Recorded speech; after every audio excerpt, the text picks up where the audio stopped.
Аса қамқор, ерекше мейірімді рахымды Алланың атымен бастаймын. Құрбан айт мерекесі бұл бір мұсылмандарға берілген зор нығмет. Яки бұл мерекені мұсылмандар тойлаумен қатар құлшылығын да жасай отырып, құрбан шалу арқылы Раббысына жақындайды. Алла жолында шалған малының етін кәріп-кәсір жоқ жідіктерге үлестіріп, қуантып, ризашылықтарын алады. Кімде-кімнің ниеті Аллаға жақындау болып, құрбандығын шынайылықпен шалатын болса, Алла тағала ол пендесін мол сауапқа кенелтеді. Сонымен қатар мал-мүлкін тазартып, істеріне берекет жаудырады.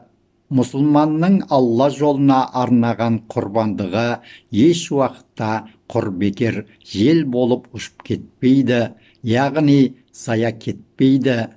Ол ақиретінің жемісі. Жалпы кімде-кімнің ниеті Алла үшін болса, Раббымыз соны қабыл қылады. Білесіздер, Аллаға құлшылық ниетімен мал шалу бұл Ибрахим пайғамбардан жалғасып келе жатқан жарқын жол, жаратқан иеміздің әмірі.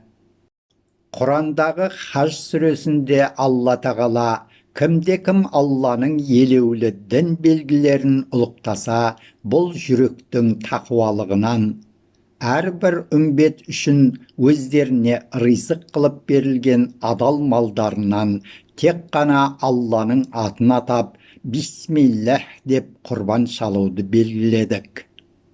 Сендердің құдайларың бір ғана Құдай, сондықтан оған бойсұныңдар.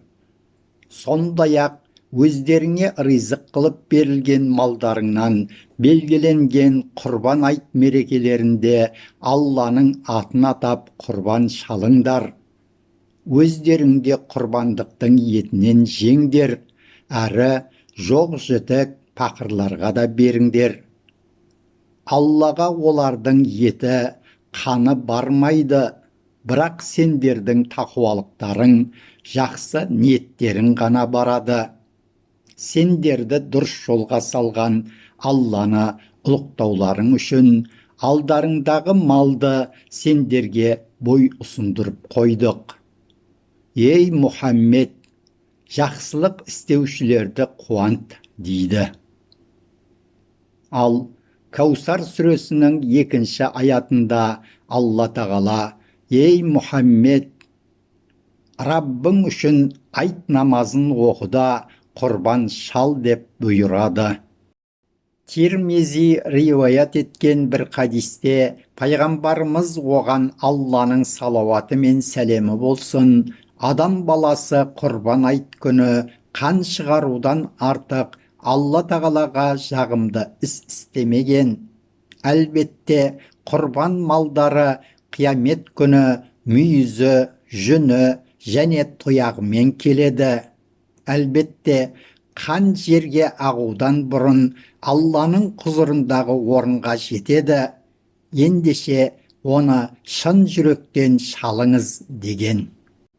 Алланың хикметі сол, шын ықылас ниетімен шалынған малдың әрбір тамған қанының тамшылары мен пенденің күнәлары кешіріліп, әрбір жүн талшықтарына сауап жазылады. Не деген шексіз нығмет, не деген бақыт. Нағыз мереке деген сол шығар. Хазіреті Әли, Алла оған разы болсын, мұсылманның нағыз мерекесі күнәдан пәк болып, Алланың разылығына жеткен күн деген екен.